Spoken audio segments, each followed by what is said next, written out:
Professor, if you had to guess either way, do you now believe that it is more likely than not that we are alone in the Milky Way as a civilization of our level of intelligence or higher? I think it quite likely that we are the only civilization within several hundred light years. Otherwise, we would have heard radio waves.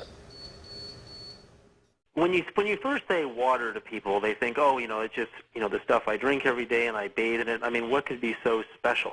Let's take, for example, an experiment that was done, and this is where I get really excited because it also relates to the search for communication with other star systems. Okay. You see in this experiment done, and this is in Water, the Great Mystery, where they take a pitcher of water, and they separate the pitcher of water into two pitchers of water, and they separate both pitchers at a great distance. And when you expose information to one pitcher of water, the other at a distance restructures itself according to that information instantly, using atomic clocks. That's incredible. Instantly.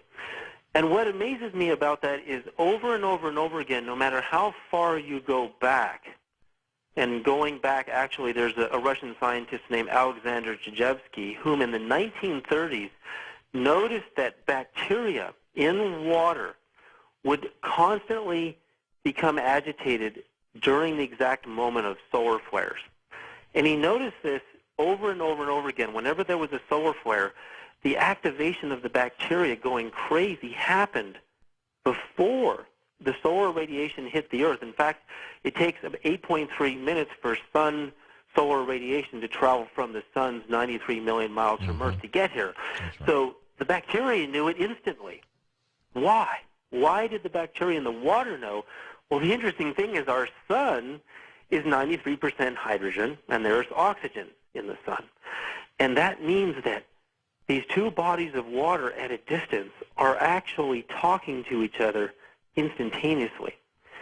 And the bacteria in the water gets activated because the water is receiving this information. Now, when we consider the vast distances, for example, the distance between our Milky Way galaxy and the Andromeda galaxy, which is 2.2 million light years away, if you were communicating using radio waves with Andromeda, if we could, it would take over 2.2 million years to get there.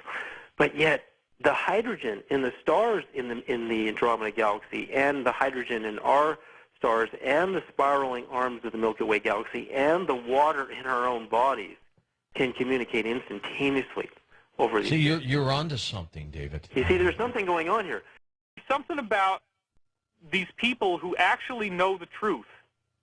The rest of us here, we're sitting around in cyberspace and on the internet speculating about whether any of this stuff is real, and yet here you have people that are walking up to a crashed disk and looking into the eyes of a wounded or dying alien.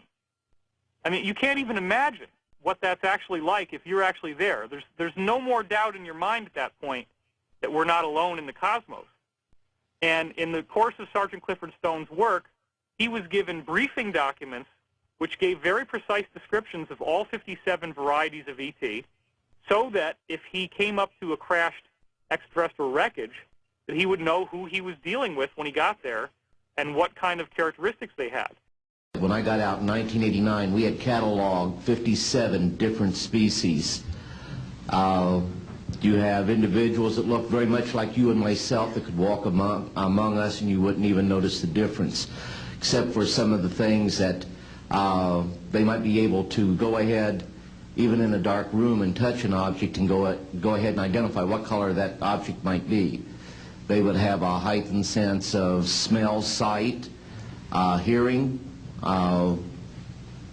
The situation is that you have various types of what we normally call grays. We didn't call them grays in the military, but you had at least 3 types of the grays.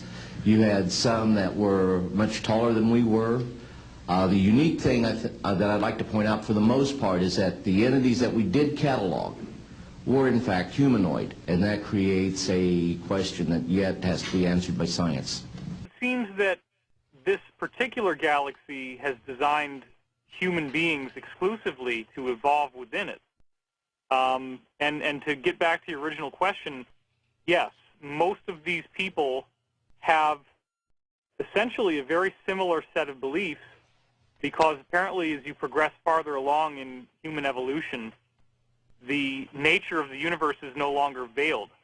In fact, we already have enough scientific information now to essentially transcend the boundaries of religion and move into a unified cosmic conception where we can all agree on some basic principles, which would include the idea that the fundamental energy that makes all matter as we know it is conscious and has an awareness that is essentially unified. This seems to be what all of these various beings understand.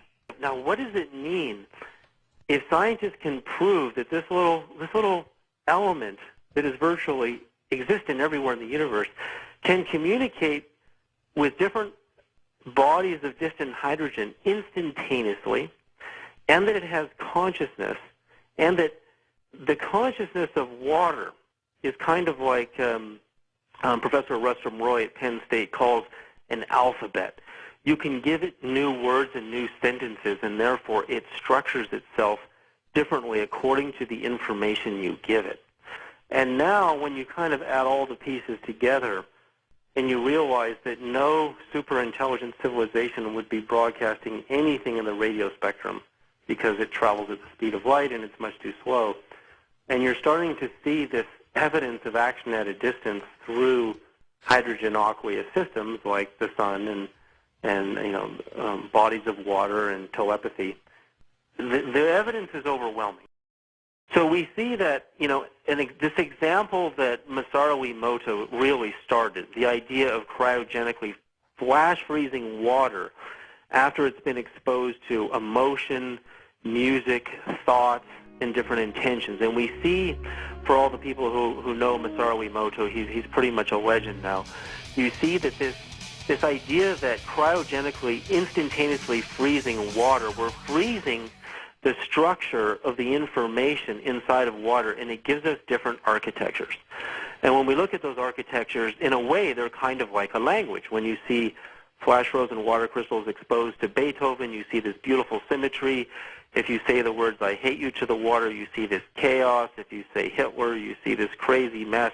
If you say thank you, you see, again, these amazing architectures. One thing is certain, is that there are certain harmonics, actual harmonies. And you should go all the way back to Pythagoras and the music of the spheres, his experience of hearing the sound of the sun, which is where we're headed here soon. And actually the sounds of all the planets are producing a kind of harmonic music.